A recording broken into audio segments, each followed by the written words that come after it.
ಮಹಿಳಾ ಸಹಕಾರಿ ಹಾಲು ಒಕ್ಕೂಟ ಲಿಂಗಾಪುರ ಹಾಗೂ ಶ್ರೀ ಕ್ಷೇತ್ರ ಧನ್ವಂತರ ಗ್ರಾಮಾಭಿವೃದ್ಧಿ ಯೋಜನೆಯ ಸಹಭಾಗಿತ್ವದಲ್ಲಿ ರೈತ ಕ್ಷೇತ್ರ ಪಾಠಶಾಲೆಯ ಕಾರ್ಯಕ್ರಮ ಅಡಿಯಲ್ಲಿ ನಾವು ಹಮ್ಮಿಕೊಂಡಿರುವ ಹೈನುಗಾರಿಕೆ ತರಬೇತಿ ಕಾರ್ಯಗಳನ್ನು ಹಮ್ಮಿಕೊಂಡಿದ್ದು ಕಾರ್ಯಕ್ರಮ ಉದ್ದೇಶದಿಂದ ಈವರಲ್ಲಿ ಸಾಕಷ್ಟು ಹೈನುಗಾರ ಆಸಕ್ತ ರೈತರಿದ್ದಾರೆ. ಅದರಿಂದಾಗಿ ನಮ್ಮ ಒಂದು ಕ್ಷೇತ್ರ ಧನ್ವಂತರ ಗ್ರಾಮಾಭಿವೃದ್ಧಿ ಯೋಜನೆ ವತಿಯಿಂದ ರೈತರಿಗೆ ಮತ್ತು ಹೈನುಗಾರರಿಗೆ ಸಿಗುವಂತಹ ಸೌಲಭ್ಯಗಳ ಬಗ್ಗೆ ಹಾಗೂ ರಾಸುಗಳ ಆಯ್ಕೆ ನಿರ್ವಹಣೆ ಅವುಗಳ ಸಕಾಲಕ್ಕೆ ಸಿಗುವಂತಹ ಔಷಧಿಗಳ ಬಗ್ಗೆ ಒಂದು 20 ನಿಮಿಷದಲ್ಲಿ ಮಾಹಿತಿ ನೀಡಿ ಅದಕ್ಕೆ ಯೋಜನೆ ಸಿಗುವಂತಹ ಸೌಲಭ್ಯಗಳನ್ನು ನಾವು ಪಡ್ಕೊಳ್ಬೇಕಾದ ಉದ್ದೇಶಕ್ಕಾಗಿ ನಾವು ಹೊರಟಿದ್ವಿ.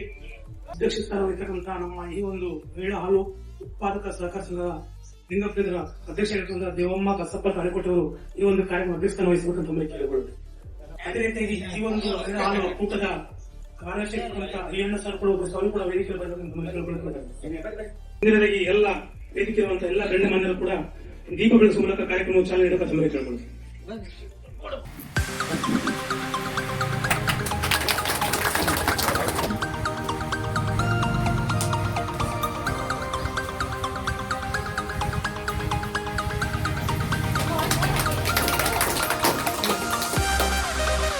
ಒಂದು ನಮ್ಮ ಗ್ರಾಮದಲ್ಲಿ ಮಹಿಳಾ ಹಾಲು ಉತ್ಪಾದಕರ ಸಹಕಾರ ಸಂಘದಲ್ಲಿ ಆ ಒಂದು ಕಾರ್ಯಕ್ರಮ ಬಹಳ ಒಳ್ಳೆಯದಾಗ್ತದೆ.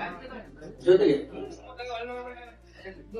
ಈ ಒಂದು ವೇದಿಕೆ ಮೇಲೆ ಆಶೀರ್ವಾದ ಗ್ರಾಮೀಣಾಭಿವೃದ್ಧಿ ಸಹಕಾರ ಸಂಘದ ಲಿಂಗರಾಜ್ ಸರ್ ಅವರಿಗೆ, ವೆಟರ್ನರಿ ಡಾಕ್ಟರ್ ಆದ ಆತ್ಮೀಯರು ಮತ್ತು ನಿರತರಾದ ಗೋವಿಂದರಾಜ್ ಅವರೇ, ಶಾಂತಪ್ಪ ತಾಳಿಕೊಟ್ಟೆ ಅವರೇ ಸೇರಿರ್ತಕ್ಕಂಥ ಎಲ್ಲ ನನ್ನ ಕಕ್ಕೇರಿ ಅಣ್ಣ ತಮ್ಮಂದಿರು ಮತ್ತು ಅಕ್ಕ ತಂಗಿಯರಿಗೆ ಈ ಒಂದು ಯೋಜನೆಯಿಂದ ತಾವು ಈ ಒಂದು ನಮ್ಮ ಗ್ರಾಮದಲ್ಲಿ ಈ ಒಂದು ನಡೆಸಿಕೊಡ್ತಿರ್ತಕ್ಕಂಥ ಕಾರ್ಯಕ್ರಮದಲ್ಲಿ ಮುಖ್ಯ ಉದ್ದೇಶ ಅಂದ್ರೆ ನಮ್ಮ ಭಾಗದಲ್ಲಿ ಸಾಕಷ್ಟು ರೈತರು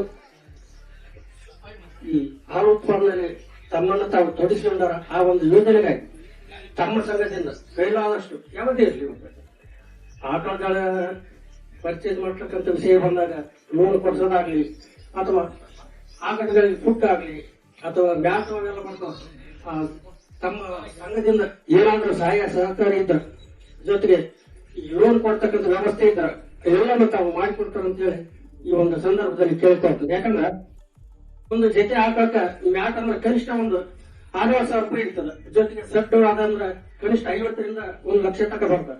ಅಂತ ಒಂದು ಯೋಜನೆ ತಾವು ಮ್ಯಾಲೆ ತಿಳಿಸಿ ತಮ್ಮ ಮೇಲಧಿಕಾರಿಗಳಾಗಿರ್ಬೋದು ಅಥವಾ ರಾಜ್ಯದ ಒಂದು ಅಧಿಕಾರಿಗಳ ಜೊತೆ ಗಮನಕ್ಕೆ ತಂದು ನಮ್ಮ ಭಾಗದಲ್ಲಿ ಸ್ವಲ್ಪ ಬಡತನವನ್ನು ಹೊಂದಿರತಕ್ಕಂಥ ಜನಾನೇ ಭಾಳ. ಯಾಕಂದ್ರೆ ಆ ಒಂದು ನಿಟ್ಟಿನಲ್ಲಿ ತಾವೇ ಸಾಕಷ್ಟು ಪ್ರಯತ್ನ ಮಾಡಿ ಮ್ಯಾಟ್ ಆಗಿರಬಹುದು, ಶೆಡ್ ಆಗಿರಬಹುದು, ಇಂಥ ಸಹಾಯಧನ ತಾವೇನು ಕೈಲಾದಷ್ಟು ಅನುಕೂಲ ಆಗ್ತಂದ್ರೆ ತಾವು ಹೆಲ್ಪ್ ಮಾಡ್ತಾರೆ ಅಂತ ಹೇಳಿ ಈ ಸಂದರ್ಭದಲ್ಲಿ ಕೇಳ್ಕೊಳ್ತೀನಿ. ಯಾಕಂದ್ರೆ ಲೋನ್ ಸಿಗ್ತದೆ ಬೇರೆ ಕಡೆ ಅಂತಿಲ್ಲ, ತಮ್ಮ ಸಂಘದಲ್ಲಿ ಸಿಗ್ತದ, ಬೇರೆ ಕಡೆ ಸಿಗ್ತದೆ. ಲೋನ್ಕ್ಕಿಂತ ಈಗ ಫ್ರೀಯಾಗಿ ಏನೋ ಬರ್ತಾವ ಆ ಒಂದು ಸವಲತ್ತುಗಳು ಏನಾದ್ರು ಕೊಟ್ರೆ ಅನುಕೂಲ ಆಗ್ತದೆ ಅಂತ ಹೇಳಿ ಈ ಒಂದು ಸಂದರ್ಭದಲ್ಲಿ ಕೇಳ್ಕೊಳ್ತೇನೆ. ಅದೇ ರೀತಿಯಾಗಿ ಈ ಒಂದು ನಮ್ಮ ಸಂಘ, ನಮ್ಮ ಗ್ರಾಮದ ಒಂದು ಏನು ಸಂಘ ಇದೆ ಹಾಲು ಉತ್ಪಾದಕ ಸಂಘ, ಬಹುಶಃ ಜಿಲ್ಲಾದಲ್ಲೇ ಮೊದಲ ಸ್ಥಾನದಲ್ಲಿ ಇದ್ದಂತ ಹೇಳ್ತಾರ. ಆ ಒಂದು ನಿಟ್ಟಿನಲ್ಲಿ ತಾವು ಸಹಿತ ಗಮನ ಹರಿಸಿ ಈ ಒಂದು ಕಾರ್ಯಕ್ರಮಕ್ಕೆ ಚಾಲನೆ ಕೊಟ್ಟಿರಿ. ಈ ಒಂದು ಗುರುತಿಸಿಗೆ ನಮ್ಮ ಹಾಲಿನ ಡೈರಿಯನ್ನು ಗುರುತಿಸಿ ತಾವು ಒಂದು ಕಾರ್ಯಕ್ರಮ ಇಟ್ಟರಲ್ಲ ಬಹಳ ಒಳ್ಳೇದಾಯ್ತು. ಮುಂದಿನ ದಿನದಲ್ಲಿ ಸಹಿತ ತಾವು ಸಾಕಷ್ಟು ಈ ಒಂದು ಸಂಘಕ್ಕೆ ಹೆಲ್ಪ್ ಮಾಡ್ತಾರೆ ಅಂತ ಹೇಳಿ ಕೇಳಿಕೊಳ್ತಾನೆ 2 ಮಾತುಗಳನ್ನು ಮುಗಿಸ್ತೇನೆ.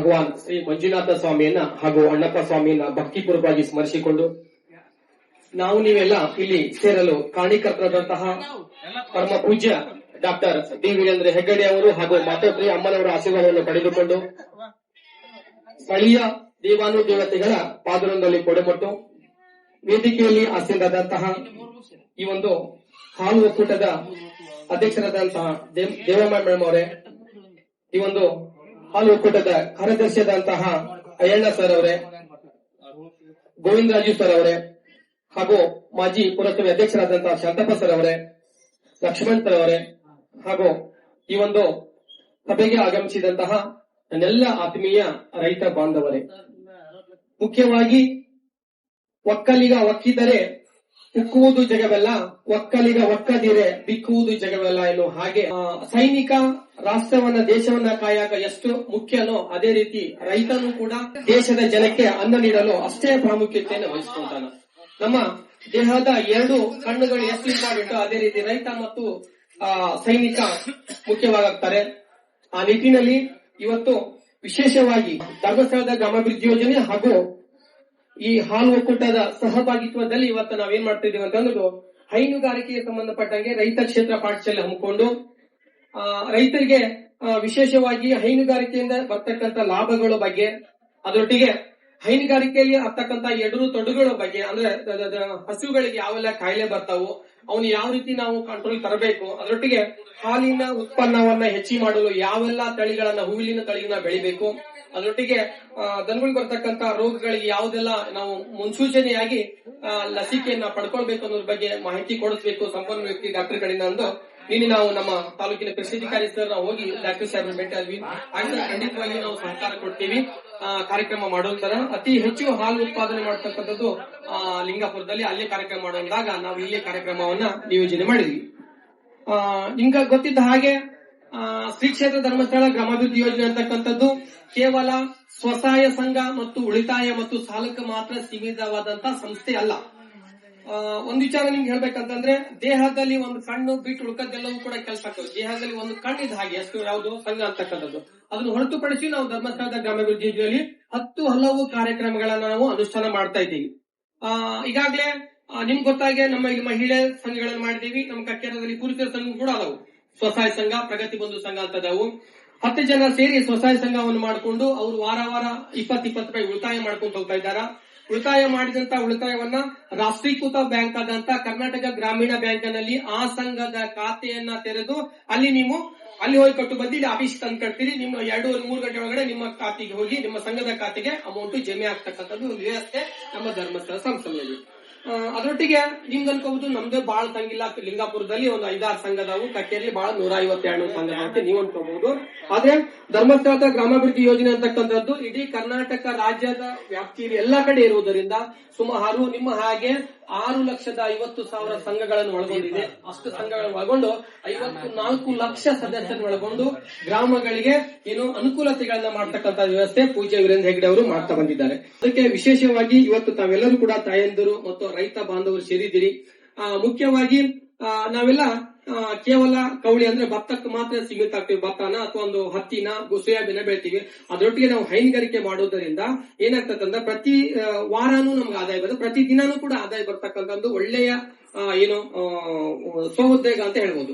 ಕೇವಲ ಕೃಷಿಗೆ ಮಾತ್ರ ಸೀಮಿತವಾಗಿದೆ. ಕೃಷಿಗೆ ಪೂರಕವಾದ ಒಂದು ಸ್ವಉದ್ಯೋಗ ಅಂತಂದ್ರೆ ಅದು ಹೈನುಗಾರಿಕೆ, ಕುರಿ ಸಾಕಾಣಿಕೆ ಮತ್ತು ಕೋಳಿ ಸಾಕಾಣಿಕೆ. ಅದರೊಟ್ಟಿಗೆ ಹಾಲು ಮಾರಿದ ಉತ್ಪನ್ನ ಒಂದು ಸಡೆ ಆದ್ರೆ ಅದರ ಬರ್ತಕ್ಕಂತ ಸಗಣಿಯಿಂದಲೂ ಕೂಡ ನಿಮ್ಗೆ ಭೂಮಿಗೆ ಒಳ್ಳೆ ಫಲವತ್ತತೆ ಆಗ್ತೈತಿ. ಯಾಕಂದ್ರೆ ಭೂಮಿ ತನ್ನ ಫಲವತ್ತತೆನ ಉಳಿಸ್ಕೋಬೇಕಂತಂದ್ರೆ ಹಸುಗಳಿಂದ ಬಂದಂತ ಸಗಣಿನ ಭೂಮಿಗೆ ಹೆಚ್ಚಿಗೆ ಹಾಕೋದ್ರಿಂದ ಭೂಮಿ ತನ್ನ ಫಲವತ್ತತೆನ ಉಳಿಸ್ಕೊಂತೈತಿ. ಮುಂದಿನ ಪೀಳಿಗೆ ಕೂಡ ನಾವು ಭೂಮಿಯನ್ನ ಕೊಡಬಹುದು. ಈಗಾಗಲೇ ಏನ್ ಮಾಡ್ತೀವಿ, ವೀರ್ಯಗೊಬ್ಬರ ಸಿದ್ಧತೆ ತನ್ನ ಕಲ್ಲಿ ಚೆಲ್ ಬಿಡ್ತೀವಿ. ಅದನ್ನ ಮಾಡೋದ್ರಿಂದ ನಾವೇನಾಗ್ತಂದ್ರೆ ಹಾಲು ಕೊಡುವ ತಾಯಿಗೆ ವಿಷವನ್ನ ಕೊಡ್ತಕ್ಕಂತ ಕೆಲಸವನ್ನ ನಾವು ಮಾಡಿದಂಗ ಆಗ್ತದೆ. ಅದಕ್ಕೆ ರಾಸಾಯನಿಕ ಗೊಬ್ಬರವನ್ನ ಕಡಿಮೆ ಮಾಡಬೇಕು. ಮನೆಯಲ್ಲಿ 1 ಅಥವಾ 2 ಹಸುವನ್ನ ಕಟ್ಕೋಬೇಕು. ಆ ಹಸುವಿನಿಂದ ಬಂದಂತ ಗಂಜಿ ಆಗಿರ್ಬೋದು, ಸಗಣಿ ಆಗಿರ್ಬೋದು, ಅದನ್ನ ಭೂಮಿಗೆ ಹಾಕ್ಬೇಕು. ಭೂಮಿ ಸಾವಯವ ಗೊಬ್ಬರದಿಂದ ಬೆಳೆದ್ರೆ ಅದೇನಾಗ್ತತಿ, ಮಳಿ ಸ್ವಲ್ಪ ಏನಾದ್ರೆ ಹೆಚ್ಚು ಕಡಿಮೆ ಆದ್ರೂ ತಡ್ಕೊಂತತಿ. ಬೆಳೆ ತಡ್ಕೊಂತ ಏಕದಮ್ ಒಣಗಿಲ್ಲ. ಅದೇ ನೀವು ವೀರ್ಯ ಗೊಬ್ಬರ ಅಥವಾ ರಾಸಾಯನಿಕ ಗೊಬ್ಬರ ಹಾಕಿದ್ರೆ ಬೆಳೆ ಬೇಗ ಒಣಗಿ ಏನು ಹಾಳಾಗುವಂತ ವ್ಯವಸ್ಥೆ ಆಗ್ತದೆ. ಅದಕ್ಕೆ ಆ ನಿಟ್ಟಿನಲ್ಲಿ ವಿಶೇಷವಾಗಿ ಇವತ್ತೇನು ನಮ್ಮ ಕಾರ್ಯಕ್ರಮ ಹಮ್ಮಿಕೊಂಡಿದ್ದೇವೋ ಈ ಒಂದು ಕಾರ್ಯಕ್ರಮ ಯಶಸ್ವಿ ಆಗ್ಬೇಕು. ಅದರೊಟ್ಟಿಗೆ ಮುಖ್ಯವಾಗಿ ನಾನು ನಿಮ್ಗೆ ಹೇಳಿದೆ ಏನಪ್ಪಾ ಅಂತಂದ್ರ ಶ್ರೀ ಕ್ಷೇತ್ರ ಧರ್ಮಸ್ಥಳ ಗ್ರಾಮಾಭಿವೃದ್ಧಿ ಯೋಜನೆ ಅಂತಕ್ಕಂಥದ್ದು ಆಡು ಮುಟ್ಟದ ತಪ್ಪಿಲ್ಲ. ಧರ್ಮಸ್ಥಳದ ಗ್ರಾಮಾಭಿವೃದ್ಧಿ ಯೋಜನೆ ಕೈಗೆತ್ತಿಕೊಳ್ಳದಂತ ಕಾರ್ಯಕ್ರಮಗಳೇ ಇಲ್ಲ ಎನ್ನುವ ಹಾಗೆ ನಿಮಗೆ ಒಂದು ರೀತಿಯಿಂದ ಸಾಲ ಸೌಲಭ್ಯ ನಿಮ್ಗೆ ನೆನ್ಪಿಟ್ಕೊಳ್ಳಿ. ಸಾಲ ಕೊಡ್ತಕ್ಕಂಥ ಧರ್ಮಸ್ಥಳ ಸಂಸ್ಥೆ ಅಲ್ಲ, ನೆನ್ಪಿಟ್ಕೊಳ್ಳಿ. ಧರ್ಮಸ್ಥಳ ಅಂತಕ್ಕಂಥ ಒಂದು ಬ್ಯಾಂಕ್ ಅಲ್ಲ, ಅದು ಚಾರಿಟೇಬಲ್ ಟ್ರಸ್ಟ್. ಅದು ಚಾರಿಟೇಬಲ್ ಟ್ರಸ್ಟ್ ಸೇವಾ ಮನೋಭಾವನೆಯಿಂದ ಹುಟ್ಟಿದ ಸಂಸ್ಥೆ. ಸುಮಾರು 46 ವರ್ಷದಿಂದ ಸೇವಾ ಮನೋಭಾವನೆ ಹುಟ್ಟಿದ ಸಂಸ್ಥೆ. ಗ್ರಾಮಗಳಿಗೆ ಈಗ ಸಂಘ ಬಂದ್ ಈಗಾಗಿರ್ಬೋದು, ಇದಕ್ಕಿಂತ ಪೂರ್ವದಲ್ಲೇ ನಿಮ್ಮ ಕಕ್ಕೇರ ದೇವಪುರ ಭಾಗದಲ್ಲಿ ಕೆಲವೊಂದು ಸಹಾಯಧನಗಳನ್ನ ಧರ್ಮಸ್ಥಳ ಸಂಸ್ಥೆಯಲ್ಲಿ ಕೊಟ್ಟಿದ್ದಾರೆ. ಏನಪ್ಪಾ ಅಂದ್ರೆ ಇಲ್ಲಿನ ಗಣ್ಯರು ನಾವು ದೇವಸ್ಥಾನ ಕಟ್ತಾ ಇದ್ದೀವಿ, ನಿಮ್ ಸಹಾಯಧನ ಬೇಕಂತ ಧರ್ಮಸ್ಥಳಕ್ಕೆ ಹೋದಾಗ ಪೂಜೆಯವ್ರಿಗೊಂದು ಸಹಾಯಧನ ಕೊಡ್ತಕ್ಕಂಥದ್ದು, ಅದರೊಟ್ಟಿಗೆ ರುದ್ರಭೂಮಿ ಸಹಾಯಧನ ನೀಡ್ತಕ್ಕಂಥದ್ದು, ಸಮುದಾಯ ಅಭಿವೃದ್ಧಿ ಕಟ್ಕೊಂತಾರೆ ಸಹಾಯಧನ ನೀಡ್ತಕ್ಕಂಥದ್ದು, ಜೊತೆಗೆ ಡೈರಿಯನ್ನ ಕಟ್ಟದು ಅಂದ್ರೆ ಸಹಾಯಧನ ನೀಡ್ತಕ್ಕಂಥದ್ದು. ಈ ಎಲ್ಲ ಕಾರ್ಯಕ್ರಮಗಳು ಕೂಡ ಈ ಯೋಜನೆ ಬದುಕಿನ ಪೂರ್ವದಲ್ಲೇ ಪೂಜ್ಯರು ಮಾಡ್ತಾ ಬಂದಿದ್ದಾರೆ. ಅದಕ್ಕೆ ಪೂಜ್ಯರ ಕನಸೇನಪ್ಪ ಅಂದ್ರ ಇಲ್ಲಿ ಬಂದು ಕೇಳೋದ್ ಬದ್ಲಿ ನಾವೇ ನಮ್ಮ ಸಂಸ್ಥೆನ ಅಲ್ಲಿ ಹೋದ್ರೆ ಏನೋ ಇನ್ನೂ ಅನುಕೂಲ ಆಗ್ತದಲ್ಲ, ನಮ್ಮ ಕಾರ್ಯಕರ್ತರು ಅಲ್ಲಿ ವ್ಯಕ್ತಿಯಾಗಿ ಮಾಹಿತಿ ಕೊಡ್ತಾರ, ಹೆಚ್ಚಿನ ಸೌಲಭ್ಯ ಕೊಡಬಹುದು ಅನ್ನೋ ನಿಟ್ಟಿನಲ್ಲಿ ಇಡೀ ರಾಜ್ಯಾದ್ಯಂತ ಈ ಗ್ರಾಮಾಭಿವೃದ್ಧಿ ಯೋಜನೆಯನ್ನ ಹುಟ್ಟು ಹಾಕಿದ್ದು. ಅದರೊಟ್ಟಿಗೆ ನಿಮ್ಗೆ ಗೊತ್ತಿದ್ದಾಗೆ ಸ್ವಸಹಾಯ ಸಂಘ ಮಾಡೋದ್ರಿಂದ ಏನೆಲ್ಲ ನಿಮಗೆ ಲಾಭಗಳಾಗ್ತಾವ ಅಂತಂದ್ರೆ, ಈಗ ನಿಮ್ಗೆ ಗೊತ್ತಾದಾಗೆ ಸರ್ ಹೇಳಿದ್ರು ಬ್ಯಾಂಕ್ ಎಲ್ಲಾ ಬ್ಯಾಂಕ್ ಕೂಡ ಲೋನ್ ಕೊಡ್ತಾವ, ಇಲ್ಲ ಅಂತಲ್ಲ, ಎಲ್ಲ ಫೈನಾನ್ಸ್ ಕೂಡ ಲೋನ್ ಕೊಡ್ತಾವ. ಈಗ ನೆನ್ಪಿಟ್ಕೊಳ್ಳಿ, ನಮ್ದು ಫೈನಾನ್ಸ್ ಅಲ್ಲ, ನಮ್ದು ಚಾರಿಟೇಬಲ್ ಟ್ರಸ್ಟ್. ಆದ್ರೆ ನಾವು ನಿಮ್ಗೆ ಮಾಹಿತಿ ಕೊಡಬಹುದು, ಕಾರ್ಯಕ್ರಮ ಮಾಡಿ ಸಂಪನ್ಮೂಲಗಳನ್ನು ಕರೆಸಿ ಹೈನುಗಾರಿಕೆ ಮಾಡ್ರಮ್ಮ, ಆಕಳ ಖರೀದಿ ಮಾಡ್ರಿ, ಎಮ್ಮೆ ಖರೀದಿ ಮಾಡ್ರಿ, ಹಾಲು ಉತ್ಪಾದನೆ ಮಾಡ್ರಿ, ಅಥವಾ ಸ್ವೋದ್ಯೋಗ ಟ್ರೈನಿಂಗ್ ಕೊಡಬಹುದು, ಹೊಲಿಗೆ ಅಂತ ತೋರಿ ಹೊಲಿಗೆ ಮಾಡ್ರಿ, ಅಥವಾ ಬೇರೆ ಅಗರಬತ್ತಿನ ಅಥವಾ ಮೆಣಬತ್ತಿನ ತಯಾರು ಮಾಡೋ ತರಬೇತಿ ಕೊಡಬಹುದು. ಆರ್ಥಿಕ ನೆರವನ್ನು ಬೇಕಲ್ಲ, ಆರ್ಥಿಕ ನೆರವು ಬೇಕಂತಂದ್ರೆ ಬ್ಯಾಂಕ್ದವರು ಸಹಾಯ ಕೊಡ್ಬೇಕು. ಬ್ಯಾಂಕ್ದವ್ರು ಸಹಾಯ ಕೊಡ್ಬೇಕಂತಂದ್ರೆ ಬ್ಯಾಂಕ್ದವ್ರು ಏನ್ ಮಾಡ್ತಾರ, ಅಡಮಾನಗಳನ್ನ ಕೇಳ್ತಾರ. ಏನು, ಹೊಲದ ಉತ್ತಾರನ ಕೇಳ್ತಾರ, ಅಥವಾ ಜಾಗದ RTC ಕೇಳ್ತಾರ, ಅಥವಾ ಮನಿ ಉತ್ತಾರ ಕೇಳ್ತಾರ. ಸೊ ಅದನ್ನ ಎಲ್ಲಾ ರೈತರು ಕೊಡಕ್ಕಾಗ್ತದ? ರೈತರಿದ್ದಾರೆ ಜಮೀನು ಉತ್ತಾರ ಕೊಡ್ತೀರಿ, ಮನಿ ಸ್ವಂತ ಮನಿ ಇದ್ದಾರೆ ಮನಿದ RTC ಕೊಡ್ತೀರಿ, ಜಾಗ ಇದ್ದಾರೆ ಕೊಡ್ತೀರಿ. ಇಲ್ಲದೇ ಅವರು ಬಡಬಗ್ರು ಕೂಡ ಆತಾರ, ಅವ್ರಿಗೆ ಆಸಕ್ತಿ ಇದೆ, ಮಾಡುವಂತ ಕೆಪಾಸಿಟಿ ಇದೆ, ಅವ್ರಿಗೆ ಲೋನ್ ಕೊಡ್ಬೇಕಂದ್ರೆ ಬ್ಯಾಂಕ್ ಮುಂದೆ ಬರೋದಿಲ್ಲ, ಅವ್ರಿಗೆ ದಾಖಲಾತಿ ಕೇಳ್ತಾರೆ, ಇವ್ರಿಗೆ ಕೊಡಕ್ ಆಗುದಿಲ್ಲ. ಒಂದು ಅದಕ್ಕೆ ಪೂಜ್ಯರು ಏನ್ ಮಾಡಿರಪ್ಪ ಅಂತ ರಾಷ್ಟ್ರೀಕೃತ ಬ್ಯಾಂಕ್ಗಳೊಟ್ಟಿಗೆ ಒಪ್ಪಂದ ಮಾಡ್ಕೊಂಡ್ರು. 6 ಬ್ಯಾಂಕ್ಗಳೊಟ್ಟಿಗೆ, ನಿಮ್ಮಲ್ಲಿ ಕರ್ನಾಟಕ ಗ್ರಾಮೀಣ ಬ್ಯಾಂಕ್ ಇದೆ, SBI ಬ್ಯಾಂಕ್ ಇದೆ, ಬ್ಯಾಂಕ್ ಆಫ್ ಬರೋಡಾ ಇದೆ, ಮತ್ತೆ ಕೆನರಾ ಬ್ಯಾಂಕ್ ಇದೆ, ಕಾರ್ಪೊರೇಷನ್ ಬ್ಯಾಂಕ್ ಇದೆ, ಆಮೇಲೆ ಸಿಟಿ ಪ್ರಯಾಸ್ ಬ್ಯಾಂಕ್ ಇದೆ. ಸುಮಾರು 6 ಬ್ಯಾಂಕ್ಗಳಿಗೆ ಒಪ್ಪಂದ ಮಾಡ್ಕೊಂಡು ಆ ಸಂಘದ ಸದಸ್ಯರಿಗೆ ನೀವು ಲೋನ್ ಅನ್ನ ಕೊಡ್ರಿ, ಯಾವುದೇ ಅಡಮಾನ ಇಲ್ಲದೆ. ನೆನ್ಪಿಟ್ಕೊಳ್ಳಿ, ಲೋನ್ ಕೊಡೋಕೆ ಎಲ್ಲರೂ ಬರ್ತಾರೆ ಈಗ, ಆದ್ರೆ ಅವ್ರು ಡಾಕ್ಯುಮೆಂಟ್ಸ್ ಕೇಳ್ತಾರೆ. ಇಲ್ಲಿ ಡಾಕ್ಯುಮೆಂಟ್ಸ್ ಇಲ್ಲ, ಜಸ್ಟ್ ಅವರೊಂದು ಆಧಾರ್ ಕಾರ್ಡ್ ಮೇಲೆ ಒಬ್ಬ ವ್ಯಕ್ತಿಗೆ ನಾವು ಕೂಡ ಕೊಟ್ಟಿದ್ದು ಉದಾಹರಣೆ ಇದೆ. ಒಬ್ಬೊಬ್ಬರಿಗೆ ಸಾಲದ ಒಂದ್ ಮಾತು, ನಿಮ್ಗೆ ಕೊಡ್ತಕ್ಕಂಥದ್ದು ಸಾಲ ಧರ್ಮಸ್ಥಳದಿಂದಲ್ಲ, ರಾಷ್ಟ್ರೀಕೃತ ಬ್ಯಾಂಕ್ ಇಂದ. ಅದೇ ಬ್ಯಾಂಕ್ ಅಲ್ಲಿ ನೀವು ಲೋನ್ ಕೇಳಿದ್ರೆ ಅವ್ರು ದಾಖಲಾತಿ ಕೇಳ್ತಾರ ಅಲ್ವಾ, ದಾಖಲಾತಿ ಕೇಳ್ತಾರೆ. ಯಾವುದೇ ದಾಖಲಾತಿ ಇಲ್ಲದೆ ಹೊರಗಡೆ ನಿಮ್ಗೆ ಗೊತ್ತಿದ್ದಾಗೆ ಸುಮಾರು 2 ರೂಪಾಯಿ ಹಿಡ್ಕೊಂಡ್ರು ಕೂಡ 1 ಲಕ್ಷಕ್ಕೆ 24,000 ರೂಪಾಯಿ ಆಗ್ತದೆ. 3 ರೂಪಾಯಿ ಹಿಡ್ಕೊಂಡ್ರೆ 1 ಲಕ್ಷಕ್ಕೆ 36,000 ರೂಪಾಯಿ ಆಗ್ತದೆ. ಆದ್ರೆ ಇಲ್ಲಿ ನಿಮ್ಗೆ ಲೋನ್ ಸಿಗ್ತಕ್ಕಂಥದ್ದು ಅದೇ ರಾಷ್ಟ್ರೀಕೃತಗಳ ಬ್ಯಾಂಕ್ ಏನು ಪೂಜ್ಯರು ಬ್ಯಾಂಕ್ ಗಳನ್ನ ಕರೆದು ಒಂದು ಮೀಟಿಂಗ್ ಮಾಡಿ ಅತ್ಯಂತ ಕಡಿಮೆ ಬಡ್ಡಿ ದರದಲ್ಲಿ ನೀವು ಸಾಲ ಕೊಡ್ಬೇಕು. ಅವ್ರಿಗೆ ಯಾವ ಬ್ಯಾಂಕ್ ಮುಂದೆ ಬರ್ತೀರಿ ಅಂತ ಕೇಳಿದಾಗ 6 ಬ್ಯಾಂಕ್ ರಾಜ್ಯದಲ್ಲಿ 6 ಬ್ಯಾಂಕ್ ಮುಂದೆ ಬಂದಾಗ ಅವರಿಗೆ ಅವಕಾಶ ಕೊಟ್ಟಿದ್ದಾರೆ. 59 ಪೈಸೆದಲ್ಲಿ ಇವರಿಗೆ ಸಾಲವನ್ನ ಸಿಗ್ತಕ್ಕಂಥದ್ದು ವ್ಯವಸ್ಥೆ ಇದೆ. ಅಂದ್ರೆ ನೀವು 1 ಲಕ್ಷ ಲೋನ್ ತರಿಸ್ಕೊಂಡ್ರೆ ಅದೇ 1 ಲಕ್ಷ ನೀವು ಬೇರೆ ಫೈನಾನ್ಸ್ ಅಥವಾ ಬಡ್ಡಿಗೆ ತರಿಸ್ಕೊಂಡ್ರೆ 24,000 ರೂಪಾಯಿ ಬಡ್ಡಿ ಆಗ್ತಿತ್ತು. ಇಲ್ಲಿ ಕೇವಲ 7,000 ರೂಪಾಯಿ ಮಾತ್ರ ಬಡ್ಡಿ ಆಗ್ತದೆ. ಅತ್ಯಂತ ಕಡಿಮೆ ಬಡ್ಡಿ ದರದಲ್ಲಿ ಲೋನ್ ಅನ್ನ ಬ್ಯಾಂಕ್ ಮುಖಾಂತರ ಕೊಡ್ತಕ್ಕಂಥದ್ದು ಸಂಸ್ಥೆ ಇದ್ರೆ ಅದು ಧರ್ಮಸ್ಥಳ ಸಂಸ್ಥೆ ಅಂತ ಹೆಮ್ಮೆಯಿಂದ ನಾನು ಹೇಳ್ತೇನೆ. ಅದರೊಟ್ಟಿಗೆ ಮುಖ್ಯವಾಗಿ ಕೇವಲ ನಿಮ್ಗೆ ಅದು ಸಾಲ ಕೊಟ್ರೆ ಮಾತ್ರ ಆಗುದಿಲ್ಲ, ಅದಕ್ಕೆ ಸಂಬಂಧಪಟ್ಟ ಮಾಹಿತಿ ಕೊಡಬೇಕು, ಅದಕ್ಕೆ ಸಂಬಂಧಪಟ್ಟ ಅನುದಾನ ಕೊಡಬೇಕಂತಂದು ಈ ಕೃಷಿಗೆ ಸಂಬಂಧಪಟ್ಟ ಹಾಗೆ ತೋಟಗಾರಿಕೆ ಬೆಳೆ ಮಾಡಿದ್ರೆ, ಹೈನುಗಾರಿಕೆ ಮಾದರಿ ಹೈನುಗಾರಿಕೆ ಮಾಡಿದ್ರೆ, ಮಾದರಿ ಹಟ್ಟಿ ರಚನೆ ಮಾಡ್ಕೊಂಡ್ರೆ, ಈ ರೀತಿ ಮಾಡಿದ್ರೆ ಖಂಡಿತವಾಗಿಯೂ ನಮ್ಮ ತಾಲೂಕಿನಲ್ಲಿ ಒಬ್ರು ಕೃಷಿ ಅಧಿಕಾರಿ ಅಂತ ಅವ್ರು ಬಂದು ನಿಮ್ಮ ಪ್ಲಾಟ್ ಅನ್ನು ವಿಜಿಟ್ ಮಾಡಿ ಸಹಾಯಧನವನ್ನ ಕೊಡ್ತಕ್ಕಂಥ ದಿವಸ ಆಗುತ್ತೆ. ಅದರೊಟ್ಟಿಗೆ ನೀವು ಸಂಘದಲ್ಲಿ ಅದಿರಪ್ಪ ಅಂತಂದ್ರ ಸಂಘದ ಸದಸ್ಯರ ಮಕ್ಕಳು ಏನಾದ್ರು ವೃತ್ತಿಪರ ಕೋರ್ಸ್ ಅನ್ನ ಕಲಿತಾ ಇದ್ರೆ, ITI course, nursing course, diploma, engineer course, ಇಂಥವು 32 ಕೋರ್ಸ್ಗಳದಾವು. ಅಂತ ಕೋರ್ಸ್ ಅನ್ನ ಕಲಿತಾ ಇದ್ರೆ ಆ ವ್ಯಕ್ತಿಗೆ ಪ್ರತಿ ತಿಂಗಳನ್ನು 1,000 ರೂಪಾಯಿ ಗೌರವಧನ ಕೊಡ್ತಕ್ಕಂಥದ್ದು ನಮ್ಮ ಧರ್ಮಸ್ಥಳದ ಸಂಸ್ಥೆಯಲ್ಲಿದೆ. ಅಂದ್ರೆ ಸರ್ಕಾರದಿಂದ ಅವ್ರು ತಗೊಂಡಿರ್ಬಹುದು ಸ್ಕಾಲರ್ಶಿಪ್, ಅದು ಹೊರತುಪಡಿಸಿ ನಮ್ಮ ಸಂಘದ ಸದಸ್ಯರ ಮಕ್ಕಳು ಏನಾದ್ರು ವೃತ್ತಿಪರ ಕೋರ್ಸ್ ಅನ್ನ ಕಲಿತಾ ಇದ್ರೆ ಸಹಾಯಧನ ಕೊಡ್ತಕ್ಕಂಥದ್ದು ಒಂದು ವ್ಯವಸ್ಥೆ ನಮ್ಮ ಸಂಸ್ಥೆಯಲ್ಲಿದೆ. ದಯವಿಟ್ಟು ತಾಯಂದಿರು ಸಂಘದಲ್ಲೇ ಇದ್ದೀರಿ, ನಿಮ್ಮ ಮಕ್ಕಳು ಏನಾದ್ರು ಕಲಿತಾ ಇರುವಾಗ ಅದು ನಮ್ಮ ಸ್ಥಳೀಯ ಮೇಡಮ್ ಅವ್ರ ಕಡೆ ಗಮನಕ್ಕೆ ತಂದ್ರೆ ಅದು ಆನ್ಲೈನ್ ಅರ್ಜಿ ಹಾಕೋದಿರುತ್ತೆ. ಅರ್ಜಿ ಹಾಕಿ ಖಂಡಿತವಾಗಿ ಅವ್ರ ಕೋರ್ಸ್ ಮುಗಿಮಟ್ಟ ಪ್ರತಿ ತಿಂಗಳ 1,000 ರೂಪಾಯಿ ಜಮೆ ಆಗ್ತಕ್ಕಂಥದ್ದು ಒಂದು ವ್ಯವಸ್ಥೆ ಇದೆ. ಅದರೊಟ್ಟಿಗೆ ಮುಖ್ಯವಾಗಿ ನಿಮ್ಗೆ ಗೊತ್ತಿದ್ದಾಗಿ ನಾನು ಹೇಳಿದೆ ಸಂಘ ಒಂದ ಮಾತ್ರ ನಮ್ದಲ್ಲ ಅಂತಂದ್ರೆ, ನಿಮ್ಮ ಗ್ರಾಮದಲ್ಲಿ ನಿರ್ಗತಿಕರಂತ ಯಾರು ಇರಿದ್ರೆ, ನಿರ್ಗತಿಕರ ಅಂತಂದ್ರೆ ಅವ್ರಿಗೆ ಜಮೀನಿಲ್ಲ, ದುಡ್ಯಾಕೂ ಕೂಡ ಆಗುದಿಲ್ಲ, ಅವ್ರು ನೋಡ್ಕೋಕು ಕೂಡ ಯಾರು ಇಲ್ಲ, ಅವರು ಅನ್ನಕ್ಕೂ ಕೂಡ ಅಡ್ಡಾಡಿ ಪರದಾಡಿ ತಗೊಂಡು ಊಟ ಮಾಡುವಂತ ಪರಿಸ್ಥಿತಿ ಅಂತಂದ್ರೆ ಅವ್ರಿಗೆ ನಿರ್ಗತಿಕರ ಮಾಸಾಸನ ಅಂತ ನಾವು ಕೊಡ್ತೀವಿ. ಅಂದ್ರೆ ತಿಂಗಳಿಗೆ 1,000 ರೂಪಾಯಿ ಒಂದು ರೇಷನ್ಗೆ ಆಗ್ಲಿ ಅಂತ ತಿಂಗಳಿಗೆ ಎಷ್ಟು 1,000 ರೂಪಾಯಿ ಅಂತ. ಈಗ ನಮ್ಮ ಕಕ್ಕೇರಿ ನನ್ನ ಅಂಡರದಲ್ಲಿ ಸುಮಾರು 15 ಫಲಾನುಭವಿಗಳನ್ನು ಗುರುತಿಸಿ ನಾನು ಪ್ರತಿ ತಿಂಗಳು 1,000 ರೂಪಾಯಿಂದ ಧರ್ಮಸ್ಥಳದಿಂದ ಕೊಡಿಸ್ತಾ ಇದ್ದೀವಿ. ತಮ್ಮಲ್ಲಿ ಯಾವ ಗ್ರಾಮದಲ್ಲಿ ಯಾರಿದ್ರು ಕೂಡ ನಮ್ಗೆ ಗಮನಕ್ಕೆ ತರಬೇಕು, ಇದ್ರೆ ನಾವು ಖಂಡಿತವಾಗಿ ಅವರಿಗೆ ಕೊಡ್ತಕ್ಕಂಥ ವ್ಯವಸ್ಥೆ ಆಗ್ತದೆ. ಅದರೊಟ್ಟಿಗೆ ಮುಖ್ಯವಾಗಿ ನಾವು ಅಂಗವಿಕಲರಿಗೆ ವೀಲ್ ಚೇರ್ ಹಿಂಗೆಲ್ಲ ಕೊಡ್ತಾ ಇದೀವಿ, ವೀಲ್ ಚೇರ್ ಕೊಡ್ತಾ ಇದೀವಿ, ಸ್ಟಿಕ್ ವಾಕರ್ ಕೊಡ್ತಾ ಇದೀವಿ. ಅಂದ್ರೆ ಅವ್ರು ನಡೆಯಕ್ ಆಗುದಿಲ್ಲ, ಕುಂತಲ್ಲೇ ಕುಂದುತ್ತಾರ ಅಂತಂದ್ರೆ ಅವರಿಗೆ ಒಂದು ಅಡ್ಡಾಡಕ್ಕೆ ವೀಲ್ ಚೇರ್ ಕೊಡ್ತಕ್ಕಂಥದ್ದು, ಅಥವಾ ಮಲ್ಕೊಂಡಲ್ಲಿ ಮಲ್ಕೊಂತಾರೆ ಎಳಕ್ ಆಗಲ್ಲ ಅಂದ್ರೆ ಬೆನ್ನಿಗೆಲ್ಲ ಹುಣ್ಣಾಗ್ತಾವು, ವಾಟರ್ ಬೆಡ್ ಕೊಡ್ತಕ್ಕಂಥದ್ದು, ಇದೆಲ್ಲ ಅಂಗವಿಕಲಿಗೆ ಕೊಡ್ತಕ್ಕಂಥ. ಸುಮಾರು ನಾನು ಇಲ್ಲೇ 1.5 ವರ್ಷ ಆಯ್ತು ಬಂದ ನಂತರ ಸುಮಾರು 50 ರಿಂದ 60 ಫಲಾನುಭವಿಗಳಿಗೆ ನಾವು ಈಗಾಗಲೇ ವೀಲ್ ಚೇರ್ ಕೊಡ್ತಾ ಇದ್ದೀವಿ. ಅದಕ್ಕೆ ಇಷ್ಟೆಲ್ಲ ಕಾರ್ಯಕ್ರಮಗಳ ಜೊತೆಗೆ ಈ ಕೃಷಿಗೆ ಸಂಬಂಧಪಟ್ಟ ಕಾರ್ಯಕ್ರಮ, ಹೈನುಗಾರಿಕೆ ಸಂಬಂಧಪಟ್ಟ ಕಾರ್ಯಕ್ರಮ, ಮಹಿಳೆಯರಿಗೆ ತರಬೇತಿ ಕೊಡ್ತಕ್ಕಂಥ ಮುಂದಿನ ತಿಂಗಳಲ್ಲಿ ಒಂದು ಹೊಲಿಗೆ ತರಬೇತಿ, ಮಹಿಳೆಯರಿಗೆ ತರಬೇತಿ ಕೊಡ್ತಕ್ಕಂಥದ್ದು, ಅವರಿಗೆ ಏನು ಸರ್ಟಿಫಿಕೇಟ್ ಕೊಡಿಸ್ತಕ್ಕಂಥದ್ದು, ಅವರಿಗೆ ಮತ್ತೊಂದು ಬ್ಯಾಂಕಿಂದ ಲೋನ್ ಕೊಡಿಸಿ ಅವರು ಸ್ವೋದ್ಯೋಗದಲ್ಲಿ ತೊಡಗಬೇಕನ್ನೋ ತುಂಬಾಕ್ ಬರ್ತೀರಿ. ಎಲ್ಲಿ ಕರ್ಕೆರಾಕ ಇಲ್ಲಿ ನಮ್ಗೆ ಹೆಚ್ಚಿಗೆ ಸಂಘ ಆದ್ರೆ ನಾವು ಇಲ್ಲೇ ಒಂದು ಪಾಯಿಂಟ್ ಕೊಡ್ತೀವಿ, ಇಲ್ಲೇ ತುಂಬಿಕೋಬಹುದು. ನೀವು ಸುಮಾರು 15ರಿಂದ 20 ಸಂಘ ಖಂಡಿತವಾಗಿ ಇಲ್ಲ ಆದ್ರೆ ಇಲ್ಲೇ ಒಂದು ಪಾಯಿಂಟ್ ಕೊಡ್ತೇವೆ, ಇಲ್ಲೇ ಬಂದು ತುಂಬುವಂತ ವ್ಯವಸ್ಥೆ ಇರುತ್ತೆ. ಅವರೇ ಕ್ಯಾಶಿಯರ್ ಬಂದು ಆ ಕ್ಯಾಶಿಯರ್ ತಗೊಂಡೋಗಿ ಬ್ಯಾಂಕ್ ಜಮೆ ಮಾಡ್ತಕ್ಕಂಥ ವ್ಯವಸ್ಥೆ ಇರುತ್ತೆ. ಅದಕ್ಕೆ ಯಾರೆಲ್ಲ ಸ್ವಸಹಾಯ ಸಂಘಗಳನ್ನ ಮಾಡಿಲ್ವೋ ನಿಮ್ಮ ಗುರುತಿಸಿ ಅಲ್ಲಿ ಸದಸ್ಯರು ಸೇರಿಸಿ ಒಂದು 10 ಜನ ಸೇರಿಸಿಕೊಂಡು ಸಂಘ ಮಾಡಿದ್ರೆ ನಿಮ್ಮ ಊರಿಗೆ ಒಂದು ಪಾಯಿಂಟ್ ಬರ್ತದೆ. ನಿಮ್ಗೆ ಗೊತ್ತಿದ್ದಾಗೆ ಅತಿ ಹೆಚ್ಚು ಹಾಲು ಸಂಘಟನೆ ಆದಾಗ ಇಲ್ಲಿ ಡೈರಿ ಆದವು, ಇಲ್ಲಿ ಒಬ್ಬರಿಬ್ರು ಹಾಲು ತಂದು ಹಾಕ್ತಿದ್ರೆ ಡೈರಿ ಹಾಕಿದ್ದಿಲ್ಲ, ನೀವು ಕಕ್ಕೆಗೆ ಹೋಗ್ಬೇಕು. ಹಂಗೆ ಇಲ್ಲೇ ಸಂಘ ಹೆಚ್ಚಿಗೆ ಆದ್ರೆ ನಾವು ಸ್ವಸಹಾಯ ಸಂಘದ ಒಂದು ಸೇವಾ ಕೇಂದ್ರವನ್ನ ಇಲ್ಲೇ ತರಿಸಿ ಕೊಡ್ತಕ್ಕಂಥದ್ದು ವ್ಯವಸ್ಥೆ ಮಾಡ್ತೇವೆ. ಅದರೊಟ್ಟಿಗೆ ಮುಖ್ಯವಾಗಿ ನಿಮ್ಗೆ ಗೊತ್ತಿದ್ದಾಗೆ ಯಾವತ್ತೂ ಕೂಡ ಒಂದು ಬೈಕ್ ತಗೊಂಡ ನಂತರ ಶೋರೂಮ್ ಇಂದ ಅದಕ್ಕೆ ಇನ್ಶೂರೆನ್ಸ್ ಮಾಡಿಸ್ತೀವಿ. ನಾವು ಇನ್ಶೂರೆನ್ಸ್ ಮಾಡ್ತೀವಿ. ಒಂದು ಏನಾದ ಅನಾಹುತ ಆದ್ರೆ ಏನಾಗ್ಬಿಟ್ಟು ಕ್ಲೇಮ್ ಆಗ್ಬೇಕಂತಂದು ಅದಕ್ಕೆ ಸರ್ಕಾರದಿಂದ ಫಸಲ್ ಬಿಮಾ ಯೋಜನೆ ಅಂತ ಒಂದು ಕಾರ್ಯಕ್ರಮ ಇದೆ. ಆ ಫಸಲ್ ಬಿಮಾ ಯೋಜನೆ ಅಂತಂದ್ರೆ ಈಗ ರೈತರಿಗಾಗಲೇ ಬೆಳಿತೀರಿ, ಏನೋ ಅತಿವೃಷ್ಟಿನೋ ಅಥವಾ ಅನಾವೃಷ್ಟಿನೇ ಆಗಿ ಬೆಳೆ ಲಾಸ್ ಆಗ್ತತಿ. ಲಾಸ್ ಆದಾಗ ಏನ್ ಮಾಡ್ತೀರಿ, ಎಲ್ಲ ಸಾಲ ಮೂಲ ಮಾಡಿ ಎಲ್ಲ ಮಾಡಿರ್ತೀರಿ ನೀವು, ಅದು ನಿಮ್ಗೆ ಭಾರ ಅನ್ಸತಿ. ಅದಕ್ಕೆ ರೈತ ಮತ್ತೆ ಸಾಲದ ಸುಳಿಲಿ ತಿಳ್ಕೊಂತ ಕೆಲಸ. ಅದಕ್ಕೆ ಫಸಲ್ ಬಿಮಾ ಯೋಜನೆ ನಾವು ಏನು ಇನ್ಶೂರೆನ್ಸ್ ಇದೆನೋ ನೀವು ಅದನ್ನ ಬ್ಯಾಂಕ್ ಅಲ್ಲಿ ಕೂಡ ಮಾಡಬಹುದು, CSC ಅಲ್ಲಿ ಕೂಡ ಮಾಡಬಹುದು, ನಮ್ಮ ಆಫೀಸ್ ಅಲ್ಲಿ ಕೂಡ ಮಾಡ್ತಾರ. ಅದರ ಸೌಲಭ್ಯವನ್ನ ನೀವು ಪಡ್ಕೊಳ್ಬಹುದು. ಇನ್ನೊಂದು ಬೇರೆ ಕಡೆ ಇಲ್ಲಿ ಮಾಡೋದ್ರಿಂದ ಎಷ್ಟು ವ್ಯತ್ಯಾಸ ನಿಮ್ಗೆ ಜಸ್ಟ್ ಒಂದು ಹೇಳ್ತೀನಿ. ನೀವು ಒಂದು ಪಾನ್ ಕಾರ್ಡ್ ಮಾಡಬೇಕಂತಂದ್ರೆ 300-350 ರೂಪಾಯಿ ತೊಂತಾರ ಹೊರಗಡೆ. ನಮ್ಮ ಸಂಸ್ಥೆಯಲ್ಲಿ ಗೌರ್ಮೆಂಟ್ ರೇಟ್ ಏನು 107 ರೂಪಾಯಿ ಇದೆಯೋ ಅದೇ 107 ರೂಪಾಯಿಗೆ ನಮ್ಮ ಆಫೀಸ್ ಅಲ್ಲಿ ನಾವು ಮಾಡಿಕೊಡ್ತೀವಿ. ಅದನ್ನು ಕೂಡ ಸೌಲಭ್ಯ ತಗೊಳ್ಳಿ. ಇನ್ನೊಂದು ಈಗಾಗಲೇ ನಾವು ಕೆಲವೊಂದು ಸಿಡ್ಬಿ ಸಾಲವನ್ನ ಕೊಡ್ತೀವಿ. ಹೆಚ್ಚಿಗೆ ಬಿಸ್ನೆಸ್ ಮಾಡ್ತಕ್ಕಂಥ ಅಂಗಡಿದಾರಿಗೆ ಮತ್ತು ಹೋಟೆಲ್ ಇದ್ದಾರಿಗೆ ಇಂಥವ್ರಿಗೆ ಸಿಡ್ಬಿ ಸಾಲವನ್ನ ಕೊಡ್ತೀವಿ. ಆ ಸಿಡ್ಬಿ ಸಾಲಕ್ಕೆ ಲೈಸೆನ್ಸ್ ಬೇಕಾಗುತ್ತೆ, ಅಂಗಡಿ ಲೈಸೆನ್ಸ್ ಬೇಕಾಗತ್ತೆ, ಸೆಂಟ್ರಲ್ ಗೌರ್ಮೆಂಟ್ ಉದ್ಯಮ ರಿಜಿಸ್ಟ್ರೇಷನ್ ಸರ್ಟಿಫಿಕೇಟ್ ಬೇಕಾಗುತ್ತೆ. ಆ ಸರ್ಟಿಫಿಕೇಟ್ ತೆಗೆಸ್ಕೋಕ ಹೊರಗಡೆ ನಿಮ್ಗೆ 500, 600, 400 ತಗೋತಾರ.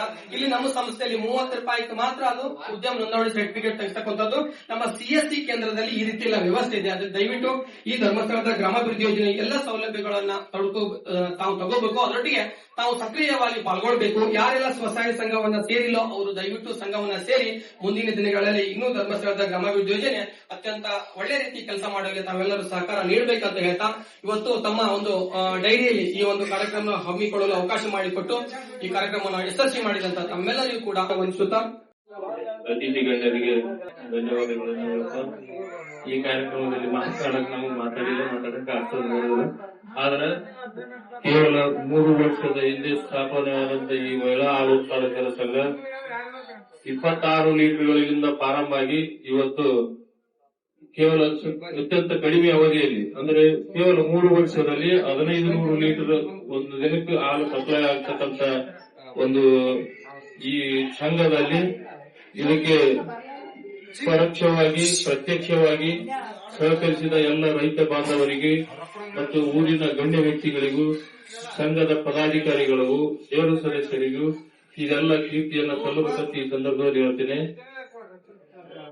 ಈ ಒಂದು ಹೋದ ವರ್ಷದ 24-25ನೇ ಸಾಲಿನ ಅವಧಿಯಲ್ಲಿ ನಮ್ಮ ಸಂಘದಿಂದ ನಮ್ಮ ಊರಿನ ರೈತರಿಗೆ 1,26,00,000 ರೂಪಾಯಿ ಟೋಟಲಿ ನಾವು ರೈತರಿಗೆ ಮೇಲೆ ಕೆಎಂಎಫ್ನಿಂದ ಬಂದಂತ ಹಣವನ್ನ ಹಂಚಿದ್ದಾಗಿದೆ. 23 ಲಕ್ಷ ರೂಪಾಯಿ ಸರ್ಕಾರದಿಂದ ನಮ್ಮ ರೈತರಿಗೆ ಸಹಾಯಧನ ರೂಪದಲ್ಲಿ ನೇರವಾಗಿ ಅವರ ಖಾತೆಗೆ ಜಮಾ ಆಗಿದ್ದು ಹೋದ ವರ್ಷದ ಆಡಿಟ್ ರಿಪೋರ್ಟ್ ನಲ್ಲಿ ನಡೀತಾ ಇದೆ, ಚೆಕ್ ಲೆಕ್ಕಪತ್ರ ನಡೀತಾ ಇದೆ. ಈಗ ನಾಳೆ ಅಡಿಟ್ ಬರೋರಿದ್ದಾರೆ, ಅವ್ರಿಗೆಲ್ಲ ಅಡಿಟ್ ಕೊಡ್ತಾ ಇದೀವಿ, ಲೆಕ್ಕಪತ್ರ ಮಾಡಿದೀವಿ. ಟೋಟಲಿ ನಮ್ಮ ಭಾಗಕ್ಕೆ 1 ವರ್ಷದ ಅವಧಿಯಲ್ಲಿ ಹೋದ ವರ್ಷದ ಅವಧಿಯಲ್ಲಿ ಅಂದ್ರೆ ಏಪ್ರಿಲ್ 2025ರಿಂದ ಮಾರ್ಚ್ 2026ರ ಅವಧಿಯಲ್ಲಿ ಟೋಟಲ್ 1,49,00,000 ಹಣ ನಮ್ಮ ಭಾಗಕ್ಕೆ ಈ ತಲುಪದ. ಇದು ರೈತರ ಅಭಿವೃದ್ಧಿಗೆ ಒಂದು ಒಳ್ಳೆಯದು ಅಂತ ನಾನು ನನ್ನ ವೈಯಕ್ತಿಕವಾಗಿ ಭಾವಿಸಿದ್ದೀನಿ. ನಮ್ಮ ಇದನ್ನು ನಡೆಸಿಕೊಂಡು ಹೋಗಕ್ಕೆ ಸಹಕರಿಸಿದ ಎಲ್ಲ ರೈತ ಬಾಂಧವರಿಗೂ ಮತ್ತು ಸದಸ್ಯರಿಗೆ ವಂದಿಸಿ ಈ ಒಂದು ಕಿರು ಒಂದು ಮಾಹಿತಿಯನ್ನು ನಾವು